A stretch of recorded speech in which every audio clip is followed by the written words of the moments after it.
ትኩስ ከሆነ ስቲችሽና ካልደረቀልሽ ቶሎ እንዲደርቅልሽ ምን ታደርጊያለሽ? የከርቤ ውሃ ትዘፈዘፊያለሽ ለስንት ደቂቃ? ለ30 ደቂቃ። ለምንድነው የሚረዳሽ የከርቤ ውሃው?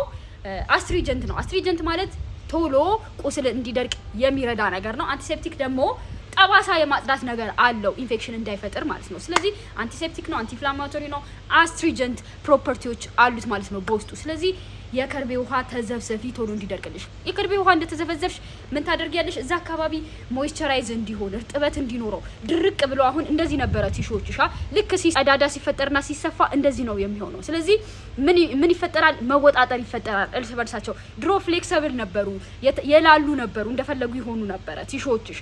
አሁን ግን እንደዚህ ብለው እንደዚህ ውጥር ብለዋል። ስለዚህ ያሃ ውጥረት እንዲላላ ለማድረግ እና ሞይስቸራይዝ እንዲሆን ለማድረግ ምንድነው የምትጠቀሚው?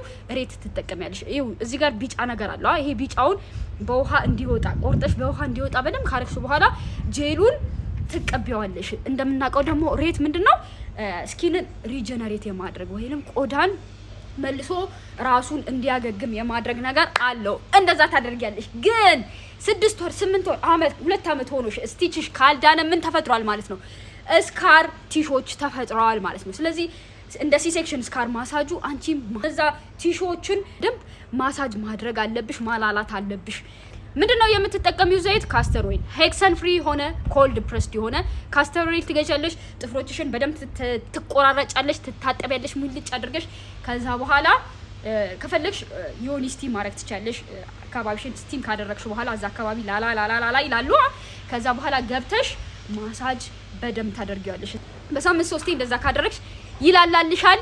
ስካር ቲሹዎች እየተበተኑ ቲሹዎችሽ ተሳሳቢና ተለጣጭ እንዲሆኑ፣ ሞይስቸራይዝ እንዲሆኑ፣ እርጥበት እንዲያገኙ፣ ሊምፋቲክ ሰርኩሌሽን እንዲኖር ማለትም ሰውነታችን ሊምፋቲክ ድሬኔጅ ሲስተም አለ አይደለ?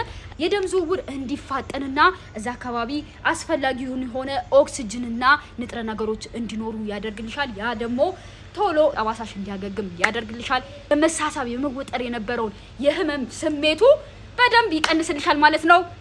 ተጠቃሚበት። ደግሞ ለምንድን ነው እኔ ኮፒ ሊንክ አድርጉ እንዲያድርጉ እስክን የምትጠብቁት? እኔ እኮ የምሰጣችሁ እረተው አይተመንበትም እኮ የኔ ትምህርቶች። ለዛ ስለሆነ ኮፒ ሊንክ አድርጉ፣ ሼር አድርጉ ባካችሁ፣ ቫይራል አብጡት ቪዲዮቼን በሙሉ። እንገሪ አራሶች ሻይ መግዛት እንዳትረሱ። ሬድ ራስቤሪ ሊፍቲ እያመጣው ነው። ትንሽ ታገሱኝ። አመሰግናለሁ። ወዳችኋለሁ። ቻው